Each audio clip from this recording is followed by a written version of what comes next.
Hoy estamos a 4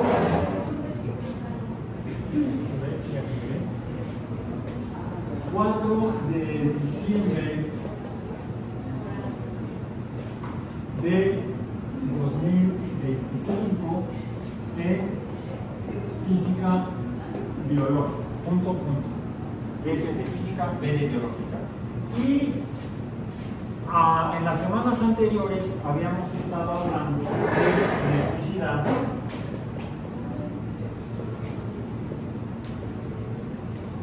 La cual es una fuerza que se describe, decíamos, mediante la ecuación de Coulomb como fuerza electrostática, que es el producto de la constante eléctrica por el producto de las cargas correspondientes entre el cuadrado de la distancia que separa las cargas, o los montones de cargas, porque pueden ser cargas amontonadas, acumuladas, diríamos.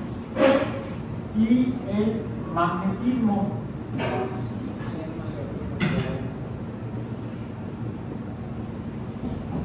que es también una fuerza, F sub índice M, que también es proporcional a una constante magnética, pero es producida por lo que llamamos polos magnéticos, que como la fuerza eléctrica puede la fuerza ser de atracción o de repulsión, a diferencia las dos de la gravedad, que solamente se comporta en forma de atracción.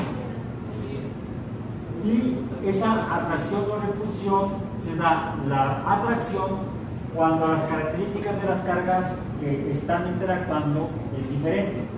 A esto le llamamos cargas positiva y negativa, por ejemplo, se atraen. Las cargas distintas se separan, se repelen, decimos. No, las cargas iguales se repelen, las cargas distintas se atraen. Similar ocurre en el caso de los polos, cuando son polos diferentes, les llamamos como los polos geográficos de la Tierra, que en la Tierra se produce también, la Tierra de hecho tiene esta fuerza magnética,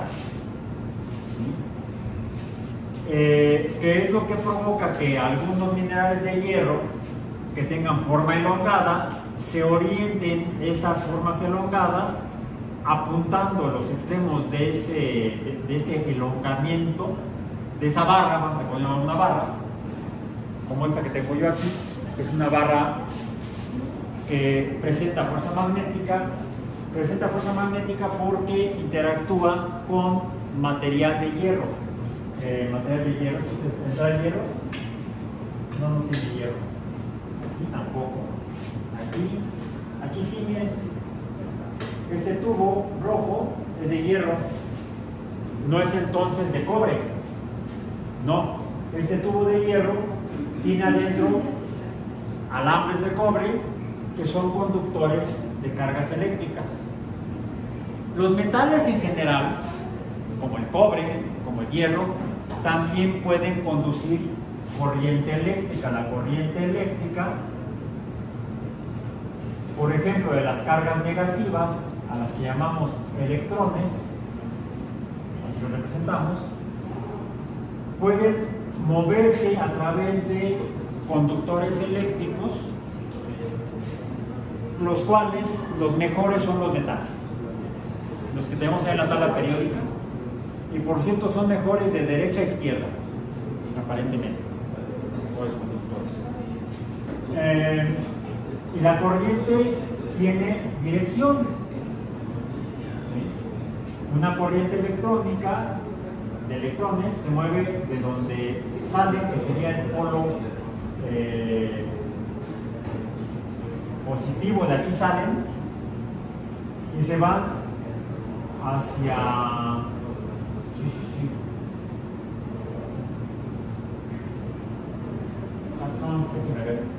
No, vamos a ponerlo así mejor. Para no hacer, ya me estoy haciendo bola de los ojos. Salen del cátodo, vamos a decir, el cátodo. Este es el cátodo. Hacia el ánodo, que tendría entonces carga positiva. Y entonces se mueven las cargas negativas. Corriente eléctrica. Los metales son muy buenos conductores de corriente eléctrica. Los no metales, elementos como el carbono, el nitrógeno, el oxígeno, no son buenos conductores de corrientes eléctricas electrónicas. Son malos conductores, les decimos resistores o resistencias. La resistencia es la que sea la característica. Bien. En el caso del magnetismo, se pueden mover las partículas esas que tengan carga eléctrica por separado. Podemos tener partículas con carga positiva, se mueven en una dirección tal vez, quizá hacia donde están las cargas negativas, y las cargas negativas se mueven solas hacia donde hay cargas positivas. Podemos tener corrientes aniónicas cuando tienen carga negativa. Esto sería es un anión. Y ¿qué sería? Si se mueve para el otro lado, sería un catión. Cualquier cosa que tenga carga positiva le llamamos catión. Aquí nos estamos refiriendo a los electrodos.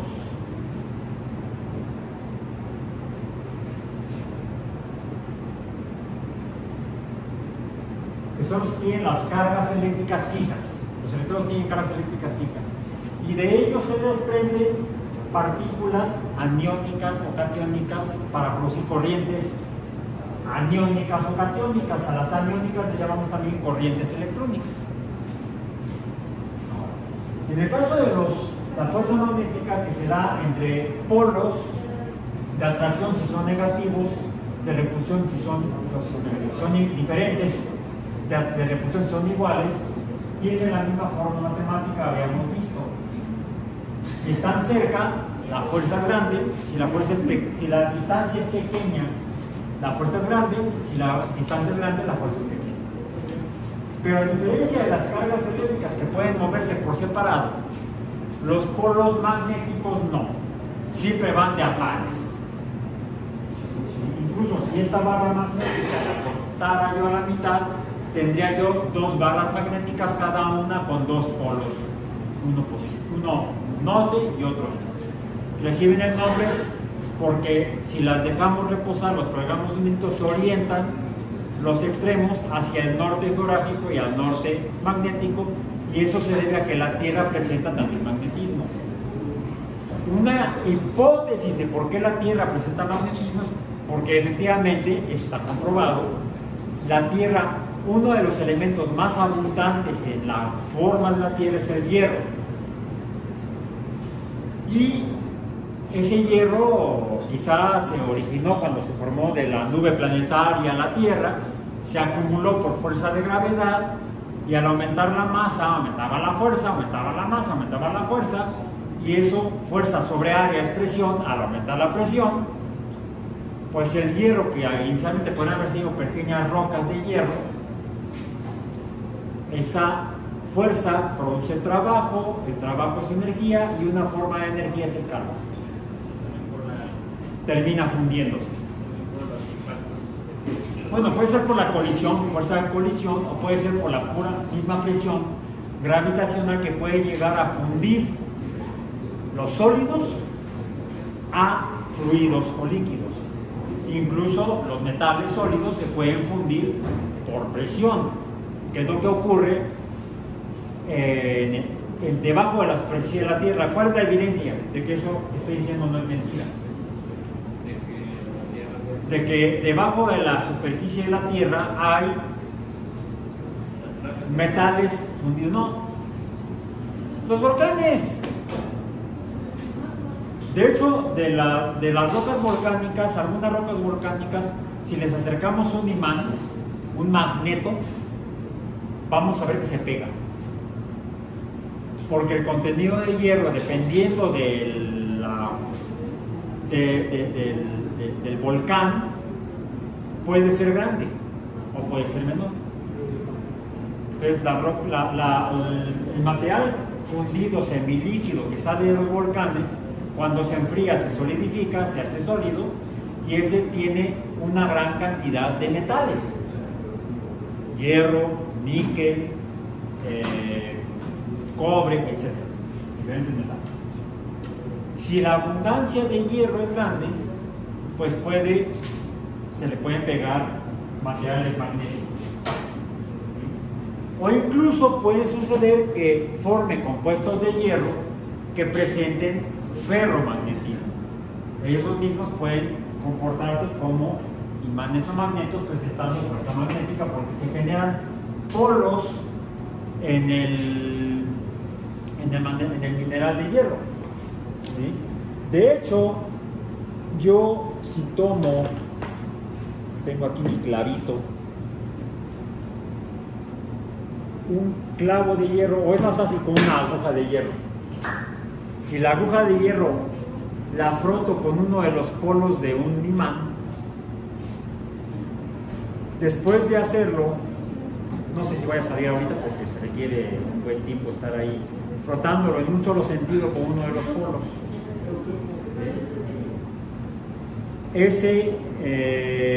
esa aguja de hierro va a terminar pudiendo comportarse como una brújula, como un imán a sí mismo.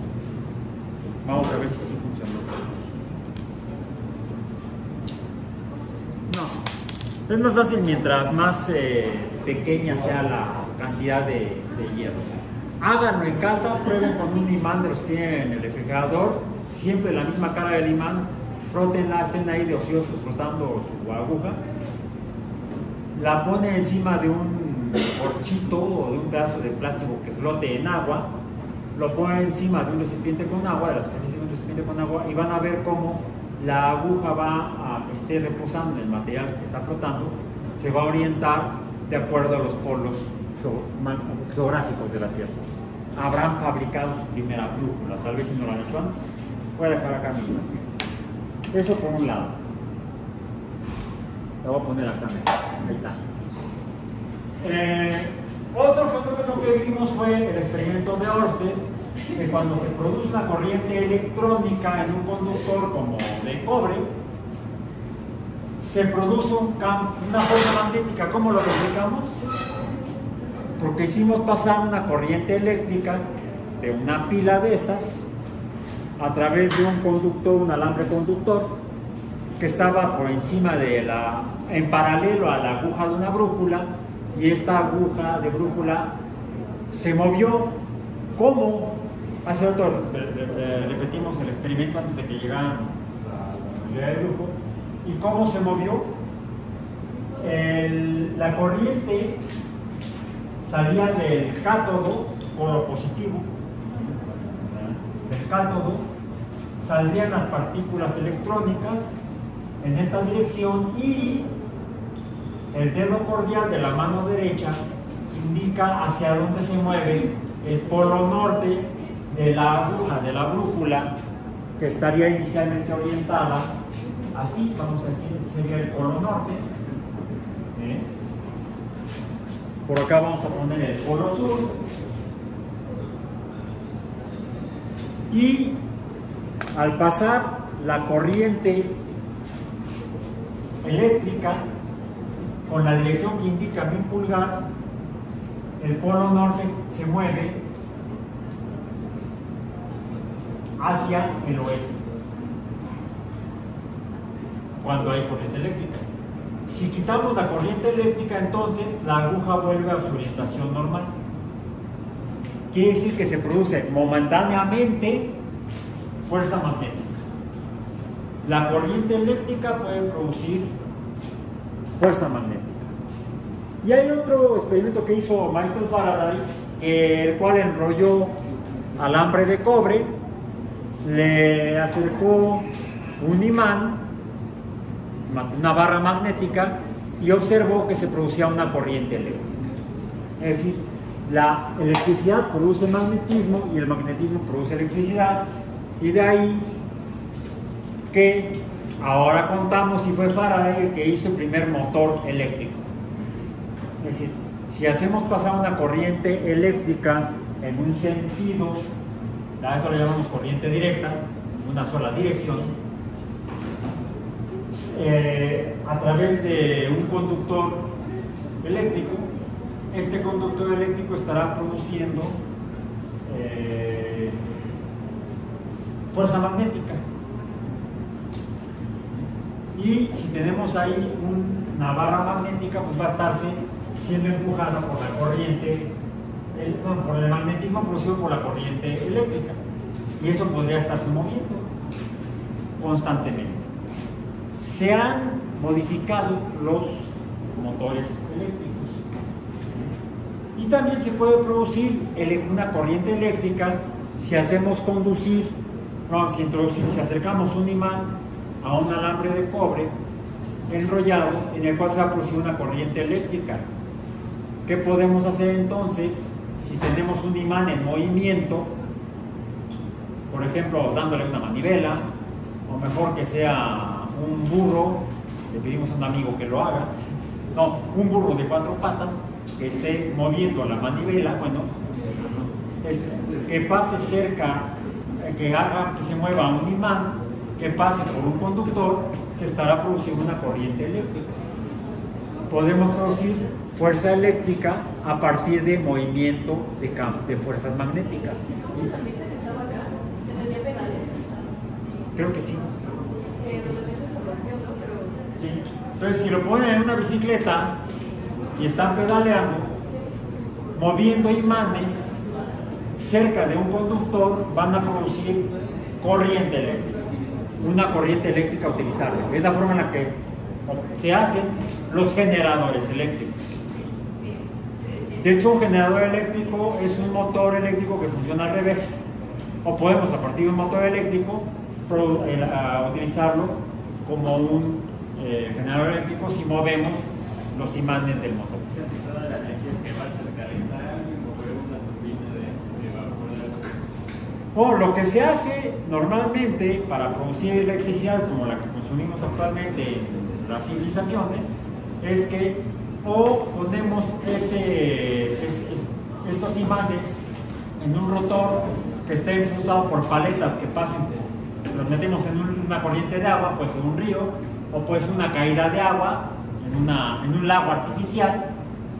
¿Sí? En la pared del lago artificial metemos ahí las bobinas, que son los alambres enrollados, con los imanes, y dejamos que caiga el agua mueve los imanes y los imanes mueven la corriente eléctrica. O si no tenemos agua cerca, pues podemos conseguir carbón, madera, carbón o petróleo, quemarlos, calentar agua, el agua se evapora y la hacemos pasar por como si fuera el agua líquida. ¿Sí? Es así como funcionan las termoeléctricas. O usamos tecnología más moderna. Usamos el decaimiento radioactivo, quién sabe qué sea eso, de los elementos químicos pesados, producen calor, el decaimiento radioactivo, calentamos agua, la hacemos hervir, usamos el vapor y movemos una bobina, una turbina de vapor.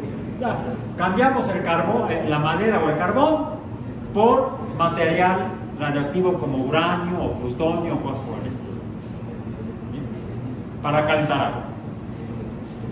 Pero nuestro interés como biólogos experimentales no es hacer bobinas necesariamente o motores o generadores eléctricos. Lo que queremos es cómo utilizar la comprensión de estos dos fenómenos, la electricidad y el magnetismo, para nuestros fines, que es entender cómo funciona la vida, cómo está conformada la vida y cómo opera. Bueno, para eso es que nos sirve entender cuál es la relación real entre la electricidad y el magnetismo. Otro concepto que mencionamos, que pareciera que no tiene que ver con la física, sino con la química, es que si del cátodo se están desprendiendo electrones, esto involucra un fenómeno químico que se llama ¿cómo? La pérdida de electrones. Oxidación. Decimos que el cátodo se oxida porque pierde electrones. El ánodo se reduce.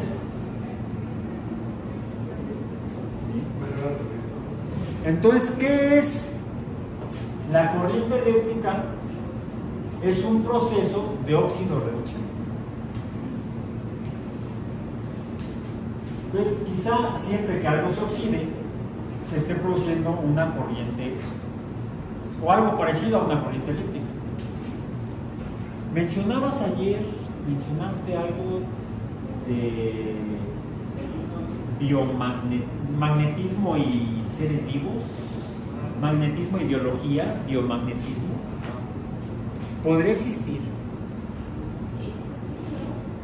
Los seres vivos están compuestos por células, eso lo describió Hooke.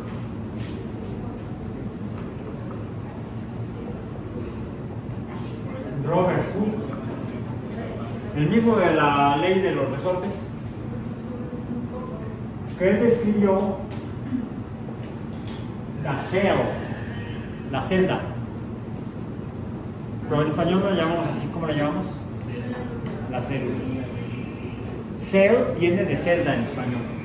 De hecho, cuando algo se oxida, a este electrodo le llamamos celda,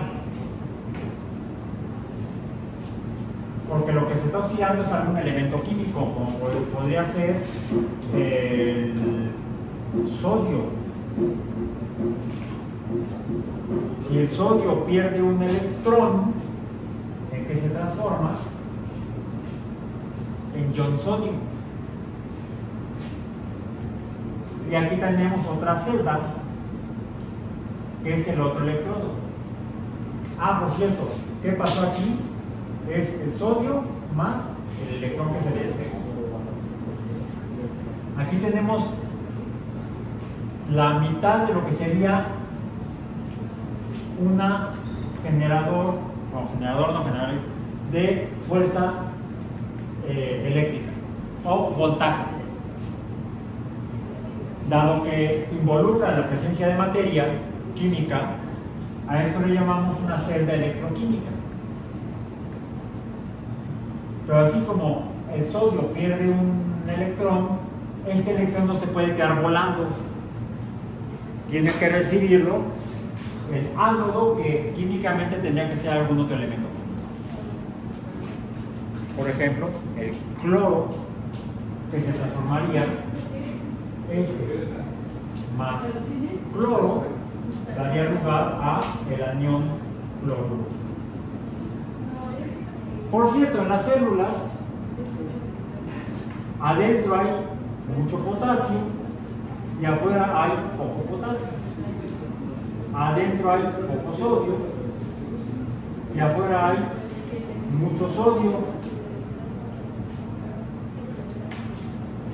Hay diferencia de concentración de cargas eléctricas de sodio y de potasio.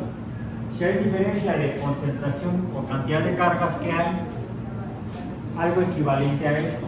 No porque sean negativas y positivas, sino porque hay muchas de unas en un lugar y pocas en otro lugar.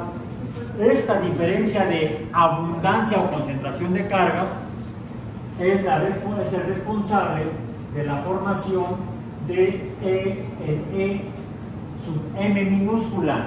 ¿Eso qué es? ¿Eso qué es? E sub M minúscula. ¿Mande? Energía mecánica. No. Estamos hablando de cargas eléctricas. Si hay diferencia de cargas eléctricas, ¿qué se produce? Fuerza eléctrica o voltaje. Potencial eléctrico. ¿Qué es esto? El potencial de membrana.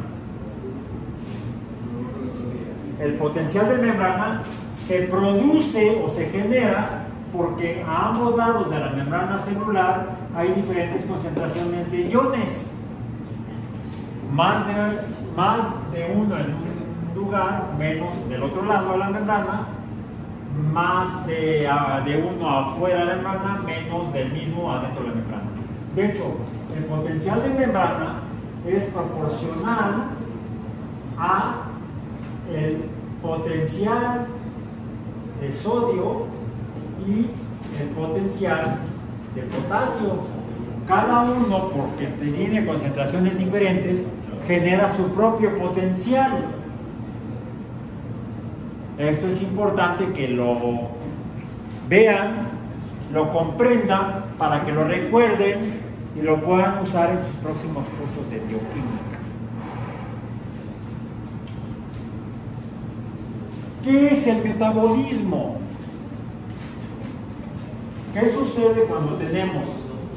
Por eso voy a poner de otra forma. A la célula entra glucosa. ¿Qué le pasa a la glucosa cuando entra a la célula?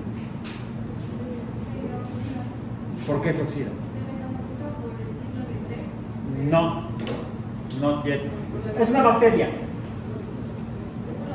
Las bacterias no tienen ciclo de Krebs. ¿Qué dijiste? Glucólisis. ¿Qué es la glucólisis? A ver, etimológicamente quiere decir ruptura de azúcar. Ruptura de glucosa. ¿Pero por qué se rompe? ¿Porque es un sólido indeformable? No. Se está oxidando.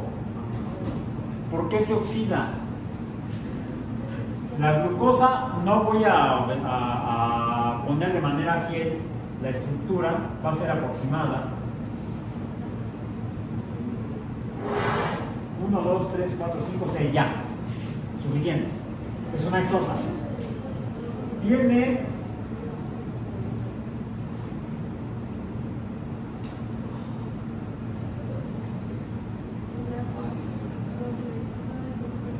es hidrógeno, no es oxígeno, porque no, si no sería un ácido carboxílico o tiene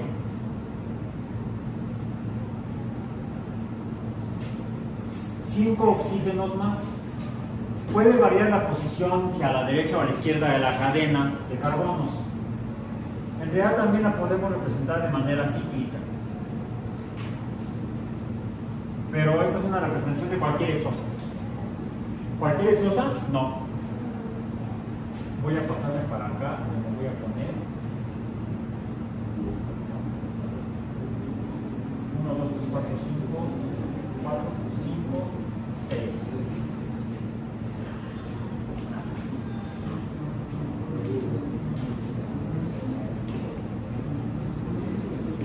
OH, O. ¿Qué dice diferente?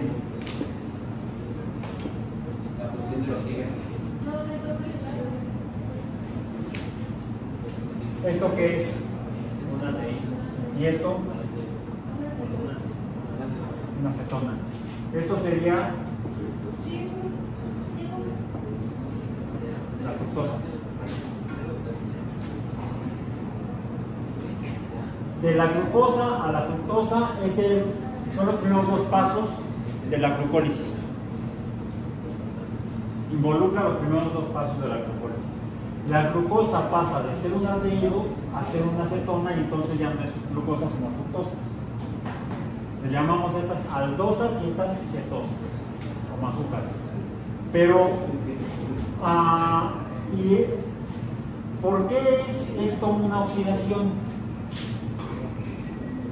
Porque al rompimiento del aldehído se libera el hidrógeno y entonces por eso se puede mover. A ver, yo te digo que la fructosa está más oxidada que la glucosa. ¿Por qué? Explícalo. Explíquenlo. ¿Por qué la fructosa está más oxidada que la glucosa? ¿Por qué las cetonas están más oxidadas que los aldehídos? Recuerden que hemos apelado a la tabla periódica. Lo que tenemos son tres átomos y tres elementos químicos diferentes. Carbono, carbono, carbono, oxígeno aquí, y aquí tenemos carbono, carbono, oxígeno e hidrógeno. ¿Qué hay de diferente entre esos tres elementos químicos? ¿Qué hay de diferente en esos tres elementos químicos? Esto les puede ser útil para su bioquímica, por ejemplo, para que la entiendan y no la tengan que memorizar como lo tuve que hacer yo cuando estuve a punto de reprobar bioquímica 1. Bueno, era una solamente bioquímica, después llevamos biología molecular. Pero estuve a punto de reventar en bioquímica porque yo no entendía esto. Y entonces, tontamente lo tuve que memorizar. Les confieso que hasta que empecé a dar clases de bioquímica lo entendí. Decía Richard Feynman, físico, autor de la teoría de la electrodinámica cuántica, que si quieres entender algo, enséñalo. O sea, enséñalo, teach. Si él era gringo, hablaba inglés. Cuando me viene necesidad de tener que en el curso de bioquímica explicar la glucólisis, el metabolismo a nivel molecular, me acordé que no lo entendía y tenía yo que explicarlo para ayudar a mis alumnos de entonces a que lo pudieran entender y no que lo tuvieran que memorizar, que fue lo que tuve que hacer. ¿Cuáles son los primeros dos pasos de la glucólisis adentro de la célula? Sea bacteriana, procarionte o sea eucarionte. En ambos tipos de organismos, la glucólisis ocurre en el mismo espacio, vamos a decir, que es el citoplasma. ¿Cuál es el primer paso de la glucólisis? Allá atrás. ¿Cuál es el primer paso de la glucólisis? Están llevando bioquímica, ¿no? ¿No? ¿El próximo trimestre? ¿Van a llevar bioquímica el próximo trimestre? Déjenme ver. Está en el segundo trimestre. Déjenme ver. Tengo aquí mi mapa curricular de. Mi mapa curricular ay Dios. De la licenciatura en biología experimental.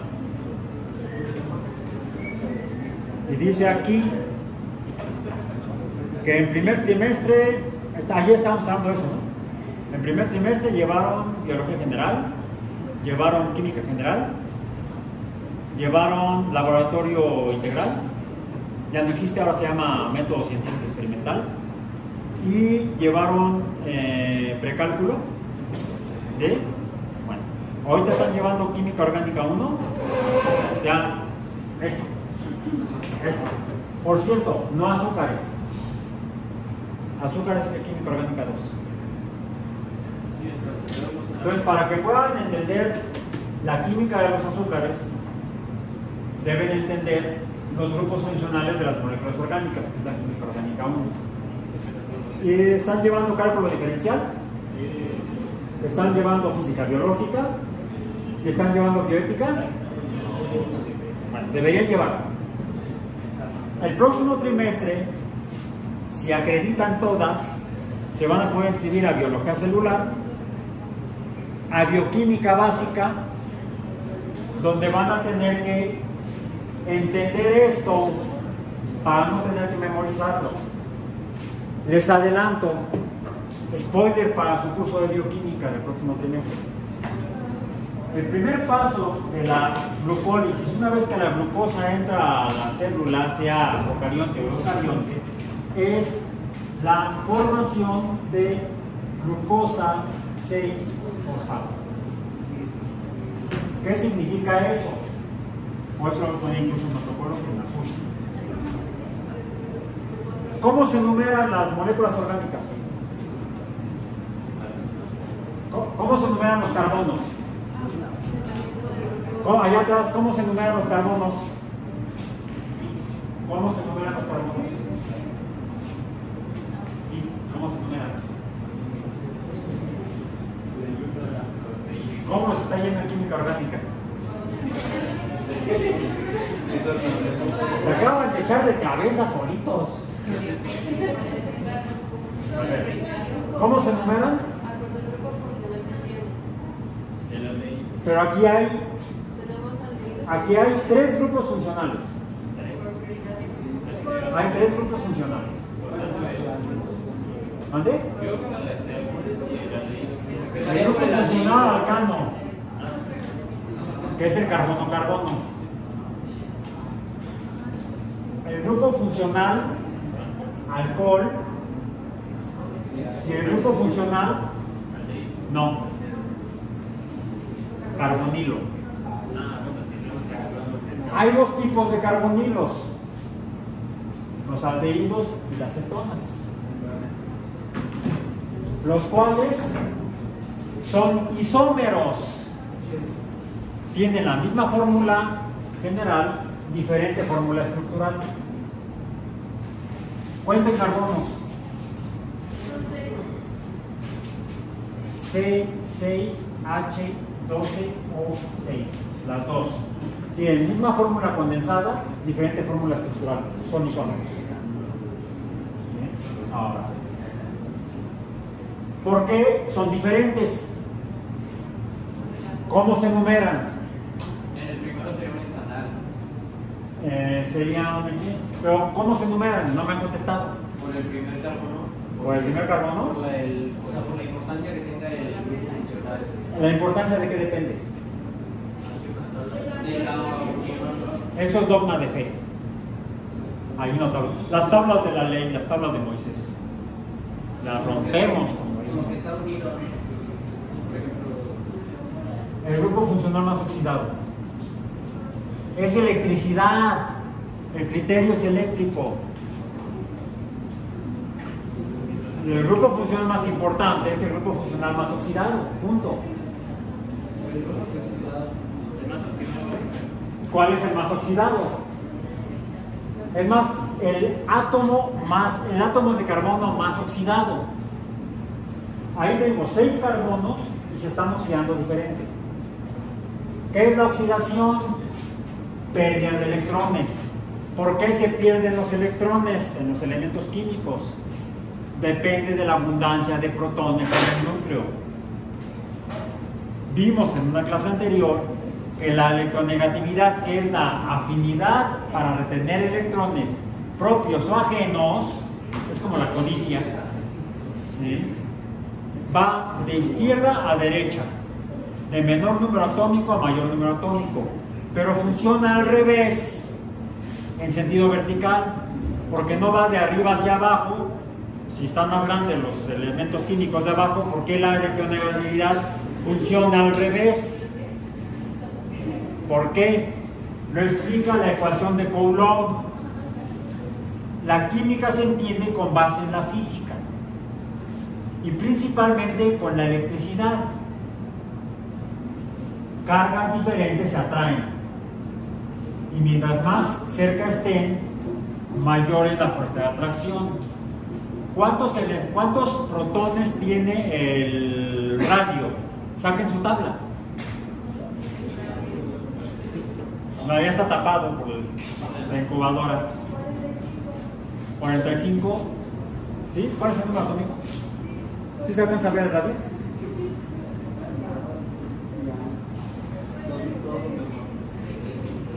Yo veo ahí el torio, el pala. ¿Cuál es este? No. Protantilio, protantilio, torio, protantilio y uranio. ¿Dónde está el radio? Si lo están tapando son los últimos lanzamientos. El radio es 86. No, 88. El radio es 88. ¿Sí? Vámonos a los halógenos. Los halógenos. El astato o astatinio, 85. ¿Cuántos protones tiene? 85. ¿Cuántos electrones tiene? 85. ¿Cuál es la fuerza eléctrica? Entre protones y electrones en los orbitales. Idiotamente grande. Podríamos calcularla por la constante eléctrica. Las cargas son igual, las cargas de cada partícula atómica con carga es 1. Sería 85 por 85 entre el radio atómico multiplicado por la constante eléctrica y tenemos la fuerza eléctrica con la que se atraen los electrones al actinio no, del astatinio o el astato, por el núcleo atómico. El hecho es que los electrones se ven jalados hacia el núcleo y eso provoca que los electrones como que oculten u opaquen o enmascaren la fuerza eléctrica positiva del núcleo. La están como neutralizando porque están muy cerca del núcleo y entonces disminuye la fuerza eléctrica. No se manifiesta como debiera.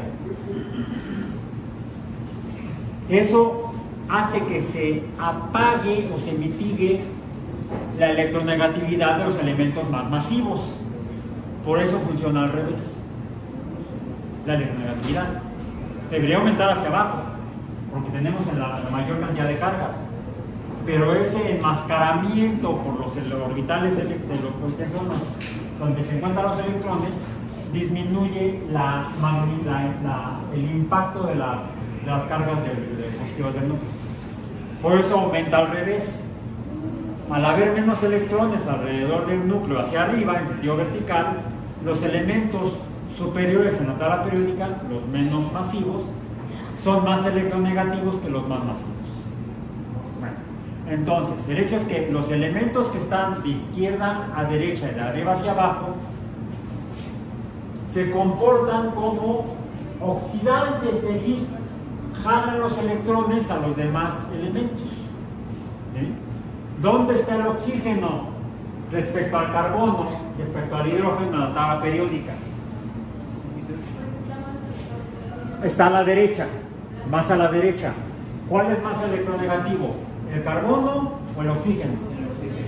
Pues, comparados con estos carbonos, con el metano, así lo ponemos, el metano, CH4, ¿cuál es más electronegativo, el carbono o el hidrógeno?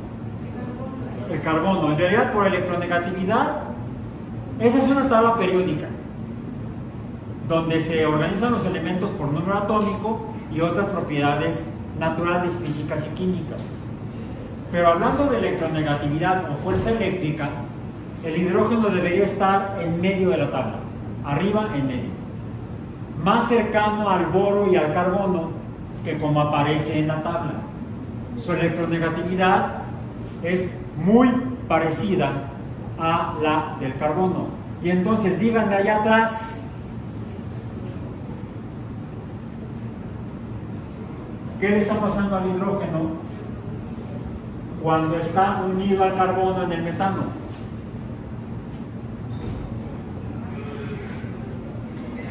No se distraigan. Pongan sus celulares en la mesa. Así, las tres, por favor. Todo esto está quedando grabado, se están balconeando a nivel internacional. ¿Saben? Luego en los videos en YouTube, de repente veo comentarios sobre la clase, sobre el tema, pero me he encontrado últimamente comentarios sobre los alumnos, donde dicen, qué pena que hacen mucho ruido, que no están poniendo atención. Bueno, ¿qué le está pasando al hidrógeno que se une al carbono para formar el metano? A diferencia del hidrógeno que está unido al hidrógeno en la molécula de H2. ¿Cómo es este enlace? Hay dos tipos de enlaces químicos. ¿Cuáles son? Covalente y no covalente. O poco covalente, covalente polar. ¿Por qué el covalente polar se llama covalente polar?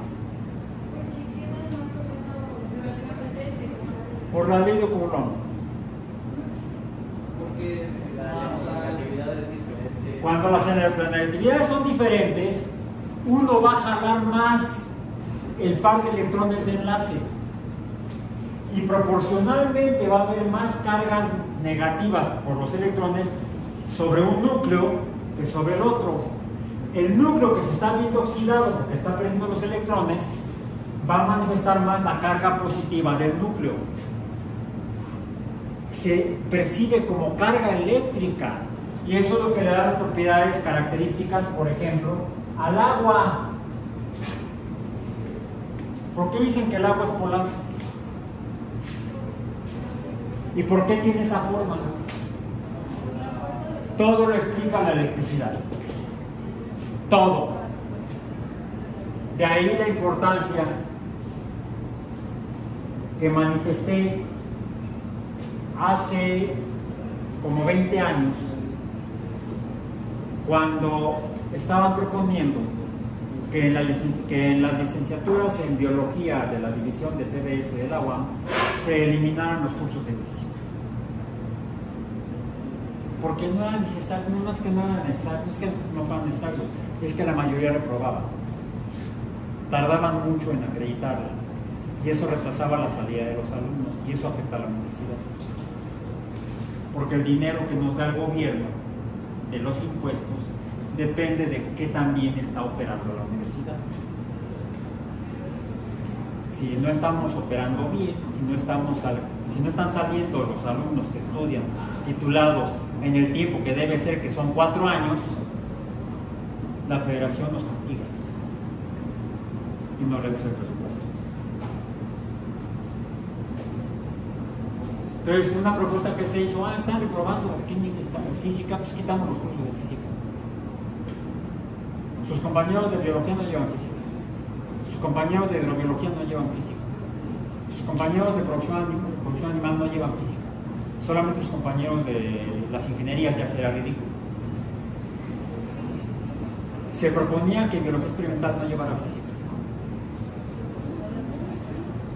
¿Por qué no se necesita? ¿Seguros? Si quieren, aquí terminamos el curso y ahí nos vemos. Por eso nada más. ¿Vale? Por eso nada más. Si antes de ese cambio de plan de estudios en 2013 eran 5 físicas, fundamentos de física, fisicoquímica 1, que es física, es termodinámica, fisicoquímica experimental, que era fisicoquímica de soluciones,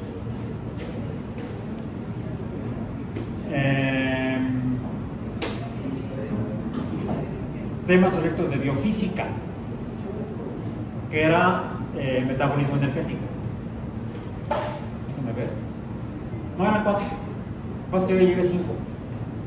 Yo llevé 2 fisicoquímicas y además 2 biofísicas. Más física. Con 5 cursos de física. Ya sus compañeros hace 12 años, bueno, hace 13 años, llevaban 4. A ustedes se las iban a reducir a 0. Bueno, defendí casi a muerte que hubiera por lo menos un curso de física.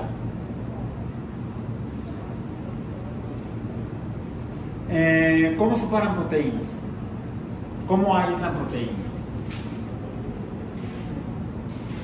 Van a llevar un curso, 2 cursos, uno que se llama química analítica y otro que se llama métodos instrumentales. ¿Cómo funciona un cromatógrafo? ¿Cómo funciona un aparato de electroforesis? ¿Cómo funciona una centrífuga? ¿Ustedes pretenden ser científicos o técnicos?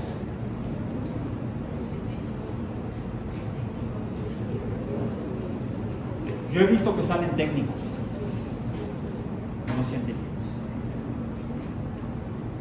Algunos sí salen como científicos. Depende de cómo entiendan las cosas y cómo entonces las puedan explicar, o solamente se dedican a apretar botones. Que eso hasta un chimpancé entrenado lo puede hacer. Okay. El enlace químico se debe a fuerzas electrostáticas.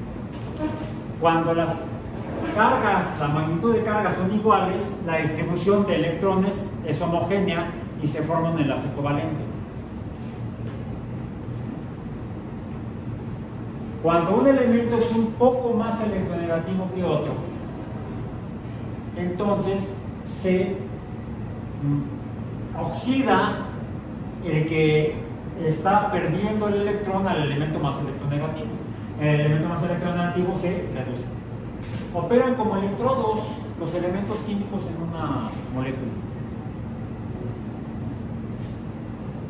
Y es por eso que el enlace entre hidrógeno y hidrógeno es covalente. El enlace carbono-carbono en los alcanos, en los hidrocarburos, suele ser covalente. Pero ya el hecho de que tengamos un hidrógeno unido a un carbono, siendo el hidrógeno ligeramente menos electronegativo que el carbono, el enlace se polariza. Entonces tendríamos 4 enlaces polares en el metano. Sin embargo, el metano, como desde un punto de vista eléctrico, no es un compuesto ni siquiera polar. No manifiesta ningún tipo de carga eléctrica. ¿Por qué? Por la geometría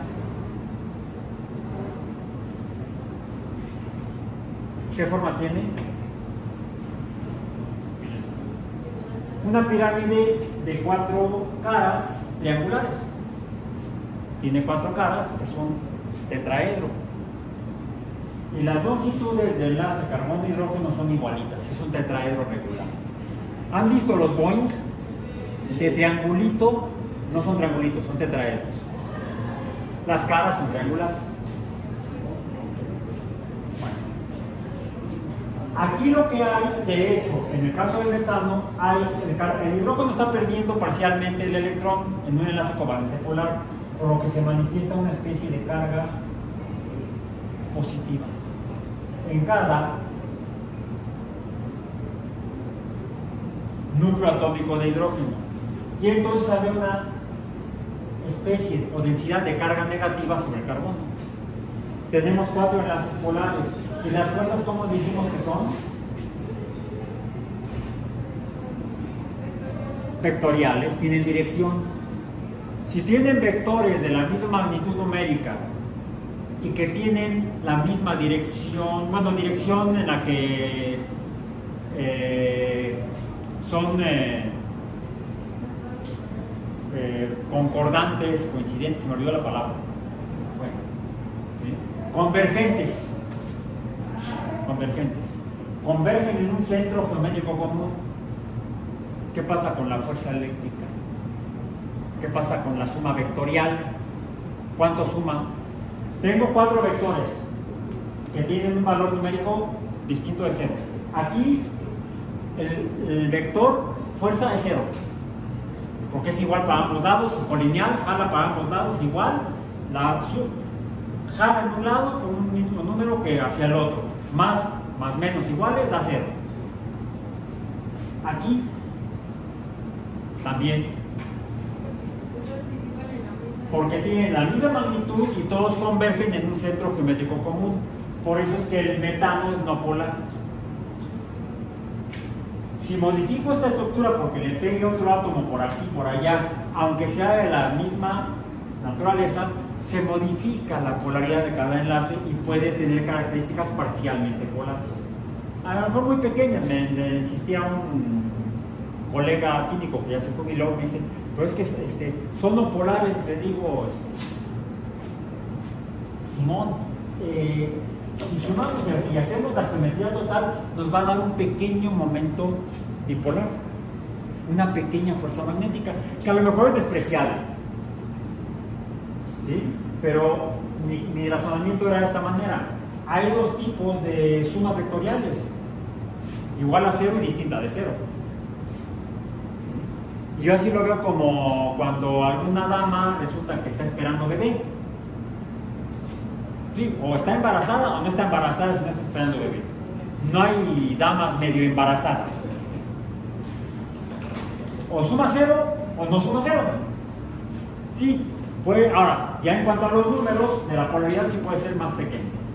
Vamos rápidamente porque tenemos que seguir avanzando en el programa de física para que les sea útil para sus otros cursos. Bueno, ¿por qué está oxidado la glucosa cuando se oxida a glucosa sin fosfato? Cada carbono, al estar unido a un oxígeno en lugar de a un carbono o a un hidrógeno, si está unido a este hidrógeno, ¿Qué le está pasando a este enlace? ¿Hacia dónde apunta la dirección de la carga eléctrica? Hacia el carbono, ¿no? Porque es más electronegativo que el carbono que el hidrógeno. Pero ¿qué pasa con este carbono que a su vez está unido a un oxígeno? Pues ahora está acá. Está más oxidado el carbono que el oxígeno. Cada carbono que tiene un oxígeno está más oxidado que el metano. Ahora, puede estar unido el carbono por un enlace a un oxígeno o por dos enlaces a un oxígeno. Aquí podemos decir que este carbono está ganando un electrón de este hidrógeno, aquí está compartiendo parejo con otro carbono que es igual, pero aquí está perdiendo ¿cuántos electrones? 2. Si esto viene de un alcohol que tuviera un OH, ese carbono estaría perdiendo nada más un electrón, como en los alcoholes. ¿Por qué hay que cuidar la producción de los vinos, que se produzca alcohol en la oxidación, en la fermentación alcohólica, y no se siga, que no le entre aire al tanque de fermentación? Porque entonces el alcohol se va a oxidar a aldehído y en lugar de tener etanol vamos a tener etanal o acetaldehído y sabe a madres. Ya lo he probado. En una ocasión, por menso, abrí una botella de vino blanco que ya tenía como 10 años de añejada, dije, debe estar muy bueno. La destapé, me serví, sabía a madres. Se había empezado a oxidar.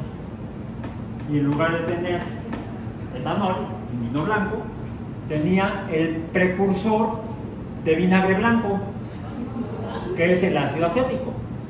Una vez que un vino se ha empezado a echar a perder, déjalo que se siga echando a perder. No se echa a perder, se está oxidando.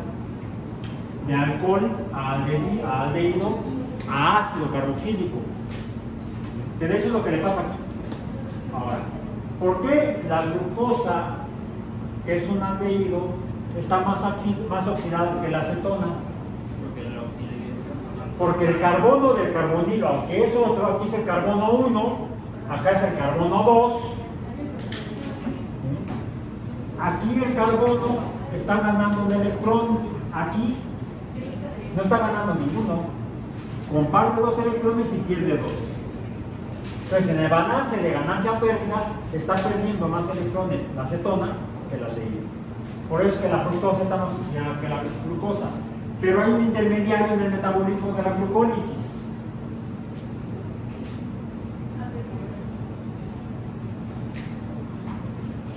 ¿Okay? Esto sigue igual.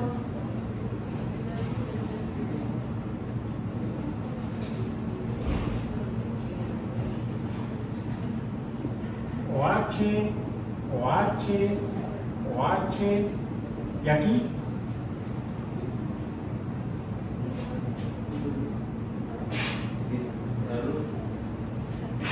salud. ¿Y qué hay aquí a la derecha?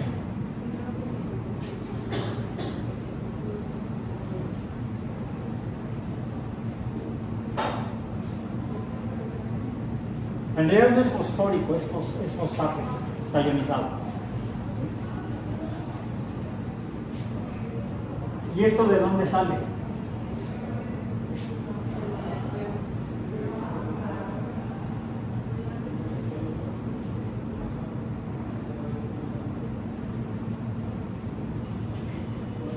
Si esto lo entienden así como un proceso de oxidación paso a paso, no van a tener que memorizar. Y es más probable que lo recuerden para cuando en su curso del próximo año, del próximo trimestre, sí, el próximo año también, año calendario, pues el día que les pongan el examen de glucólisis digan pan comido. De otra manera van a padecer como yo padecí. ¿Por qué la glucosa 6? ¿Por qué 6 fosfato?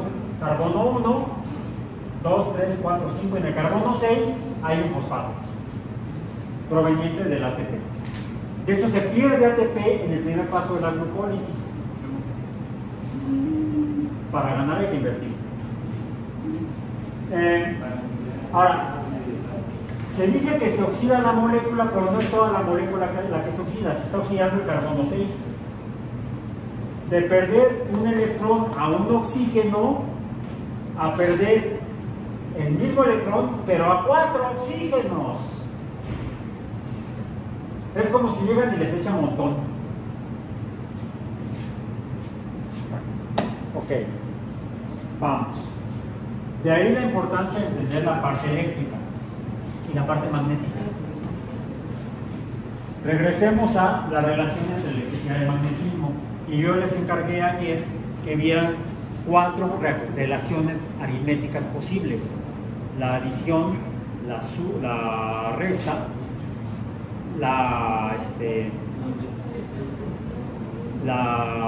el producto, la complexión, y el cociente de las dos constantes, K sub E y K sub M.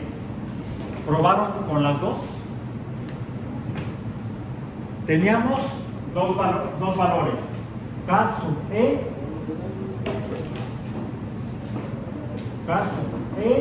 entre K sub M. K sub E, ¿cuánto es? Decíamos 9 por 10 a la 9. ¿Sí? Las unidades. A ver, déjame, lo voy a copiar de aquí, del acordeón. Es 9 por 10 a la 9 newtons metro cuadrado entre coulomb cuadrado. Entre 1 por 10 a la menos 7 newtons metro cuadrado sobre coulomb sobre segundo por metro todo al cuadrado. ¿Cuánto es el resultado numérico? ¿Cuánto es el resultado numérico? 9 entre 1, 9. Vamos a ponerlo acá. Este. Vamos a llamarle C. La división de potencias, ¿cómo es? La resta. Hagámoslo en la recta numérica. Más 9 menos 7.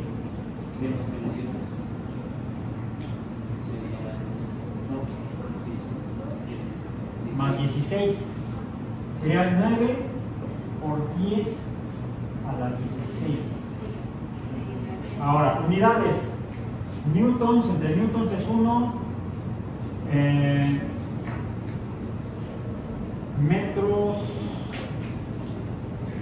Este está aquí, lo paso para arriba. Metros cuadrados por metros cuadrados, pero tengo aquí metros de coulombs entre coulombs. Y finalmente me queda, déjenme ver. Es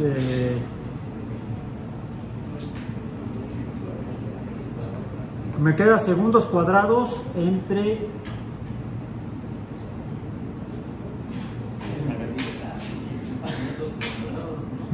ahí coulomb entre segundo por metro al cuadrado.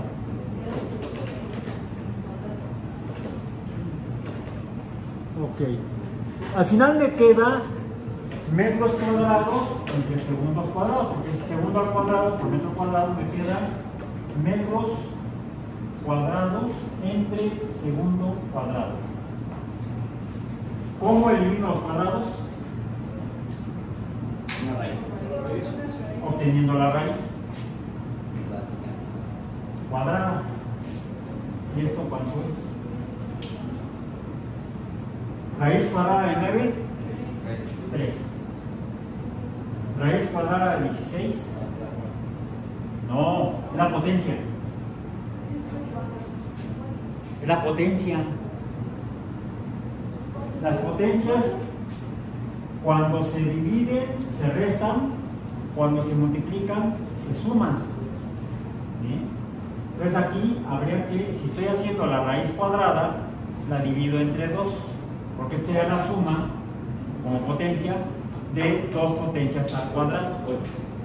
Sería entonces 3 por 10 a la 8 metros entre segundo. ¿Y metros entre segundo qué es? Velocidad. En dos palabras, esta C es una velocidad. ¿De qué? Vamos a ver. Lo voy a poner por aquí. Lo voy a poner acá.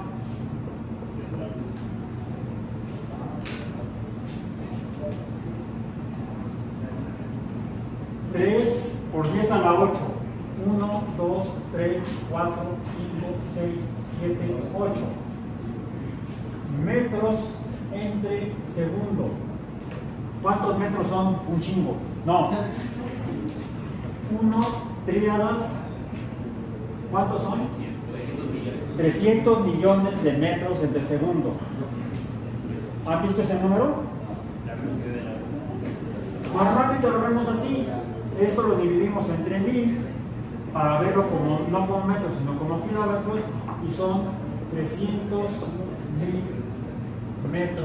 kilómetros entre segundo, o la velocidad de la luz. Por eso le puse la C. En otras palabras, ¿qué es la relación entre electricidad y magnetismo? La relación como proporción, como cociente. Esto es la explicación del electromagnetismo. Si el electromagnetismo tiene la velocidad de la luz, por cierto, habíamos visto que la luz, esto es la velocidad de la luz. Entonces el electromagnetismo es luz. La luz, ¿qué tipo de fenómeno es? ¿Lo podemos describir como qué? ¿De qué manera lo estuvimos explicando? Como ondas. Es un fenómeno ondulatorio. Se refleja, se refracta, se absorbe, se transmite. ¿Sí? La luz es una onda. Es un tipo de onda, o son ondas. ¿Sí? La luz son ondas. Si la luz, el número nos dice que es la relación de la electricidad, el funcionamiento simultáneo de la electricidad y el magnetismo, porque el cociente de dos números me da un número. La relación entre dos fenómenos que operan juntos me da un nuevo fenómeno. Esto, a lo que llamamos electromagnetismo, lo podemos describir como onda electromagnéticas. ¿Y qué diferencia hay entre los diferentes tipos de luz? Dijimos que tenemos la luz, con luz, decíamos la violeta, la verde, híjole, qué feo está. La violeta, la verde, otra vez, violeta y verde. Azul primero, ¿sí? Tiene razón, me corregiste. Muy bien. La blue, la green, la yellow, la orange y la red o rojo. ¿Sí? Y ayer mencionamos que hay más luz que solamente la visible que vemos aquí en el fósforo, o la que vemos aquí en la vela. Bien. De ahí vemos una luz amarilla. Abajito vemos un amarillo. Vemos un poquito de azul abajo. Bien. Y hay otra luz que no vemos.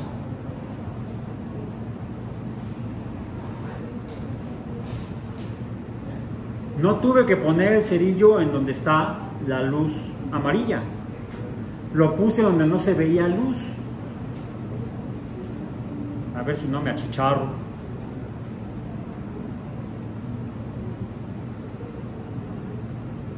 Ya está, ya. Suficiente con eso. Estaba transformando materia de celulosa a carbón. A carbón. Bien. Aquí tengo mi pila de 9 volts.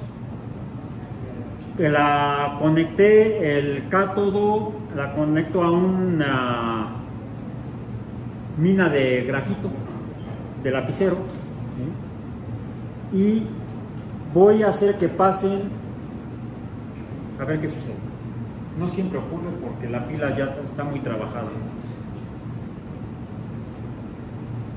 pero cuando hacemos pasar una corriente eléctrica por un material que no sea muy buen conductor, no un metal, tiene que ser alguien que resista el paso de los electrones. Ese esfuerzo, vamos a interpretarlo así, del paso de los electrones por el material, va a ser algo equivalente cuando frotamos a la fricción y va a generar calor. Pongamos de otra pila. ¿Dónde está la otra que está? Aumentemos el trabajo eléctrico. A ver si así sí funciona.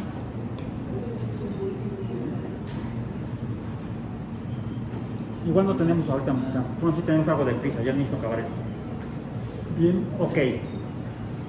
Yo lo que esperaría es que este pedazo de papel que puse atravesado por la mina de grafito pudiera empezarse a calentar el grafito y pudiera empezar a quemar el papel. De hecho, este experimento lo he hecho varias veces desde hace 12 años que empezó el curso de física biológica y solamente me ha salido una vez, en la cual la mina fue como una pila nueva, acaba de comprar, en la cual la mina de grafito incluso se puso amarilla. Entonces, no, aquí necesitamos unas pilas que estén bastante cacheteadas. Bien, bueno.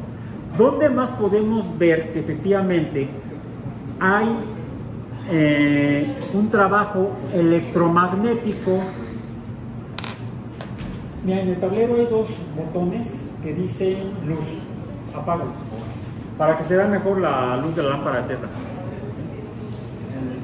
Y es más, vamos a apagar apaga la vela del rico pastel y pide un deseo, que seas muy feliz. ¡Abú! Pero ya se ve mejor, ¿no? Me voy a poner acá arriba. Y me voy a quitar yo para que se vea mejor. Es más, me voy a quitar la bata para que se vea mejor.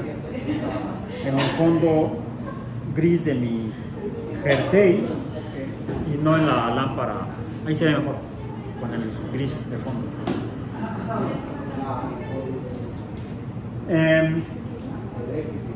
Hablamos de electricidad, de magnetismo, de fuerza eléctrica, de fuerza magnética, de electromagnetismo, de ondas electromagnéticas, pero muy comúnmente hablamos de campo. ¿Qué es el campo? El campo es una interpretación gráfica de estas ecuaciones, de estas dos ecuaciones, incluso de la ecuación de gravedad de Newton. Se habla de campos gravitacionales. Bueno, lo podemos ver cuando observamos cómo va cambiando, en este caso, la fuerza electromagnética, la cual va provocando que, sin que yo vea aquí electrones, está pasando lo que sería equivalente a la electricidad necesaria para que la lámpara esta que tengo aquí prendiera. El gas que tiene el tubo se estaría reduciendo porque está recibiendo los electrones y vemos que es más intensa la luz conforme está más cerca. Aquí lo estoy moviendo, vamos a decir, de su izquierda a su derecha, de ustedes. Lo mismo ocurre si lo hago de izquierda a derecha. Lo mismo si lo hago de adelante hacia atrás, bueno, de atrás de ustedes hacia adelante. o de adelante de ustedes, de lejos de ustedes, hacia ustedes. Y no importa en qué posición me encuentre, voy a encontrar la misma variación. Ahí está. Parece que si lo toco de aquí, ¿qué está pasando? Esa corriente electromagnética, ya no solamente de electrones, está pasando del cátodo de la lámpara de Tesla al ánodo de la lámpara de Tesla, al gas del tubo y a mí mismo. Como estoy tomando parte de la energía electromagnética, queda menos adentro del tubo y más la estoy poseyendo yo. Bueno, ahí está, menos. Incluso hasta le podría hacer así, como aquel personaje del tío Lucas, de una vieja serie de televisión, y luego hicieron película, tan. Que por cierto, el actor fue el mismo de Doc Brown, Christopher Lloyd. Hizo el tío Lucas en el cine y también hizo el Doc Brown, mi colega. Y entonces, lo que estamos viendo aquí, y el primero que lo imaginó, que lo concibió, fue Michael Faraday. Pero no le pudo dar forma matemática porque, como les comenté, no tuvo la oportunidad de tener educación escolarizada y estudiar formalmente matemáticas. Sin embargo, sí escribió y describió todos sus experimentos en un volumen que llegó a manos de James Clerk Maxwell, matemático escocés, que sí, hijo de una familia muy pudiente, pues lo enviaron a la universidad, donde se graduó como matemático, y leyendo el libro de Faraday, pudo desarrollar la matemática de la teoría electromagnética. Al mismo tiempo, con esto se explican tanto la luz ultravioleta, la luz infrarroja, la cual además vemos que cómo se distribuye la luz. Dijimos, igual que aquí, ustedes pueden ver la lámpara desde cualquier posición. Si prendo un cerillo, también van a poder verlo desde cualquier posición. Si prendo la vela, la van a poder ver desde cualquier posición. ¿Sí? Porque la luz se propaga como si fuera alrededor de una esfera en forma radial desde el centro de la esfera. Por eso que otra forma en la que nombramos a la luz o a las ondas electromagnéticas, a todo lo que se propaga de esta manera, lo podemos llamar propagación radial o radiación. Radiación electromagnética, radiación eléctrica, radiación magnética, incluso hasta radiación de sonido. Cualquier fenómeno ondulatorio se propaga exactamente igual. Sin embargo, queda un pendiente. Insisten en la luz es una onda y una partícula. Mangos. ¿Por qué andan de necios diciendo que es partícula? Lo veremos la próxima semana. Por hoy terminamos esta parte. Prendan la luz porque van a hacer una pequeña actividad donde ustedes van a ver cómo diferentes sustancias, cuando se oxidan, dependiendo de sus propiedades químicas o periódicas, van a emitir luz de color diferente. ¿Bien? Pidan su material de volada y el experimento lo hacemos en 15 minutos si trabajamos bien.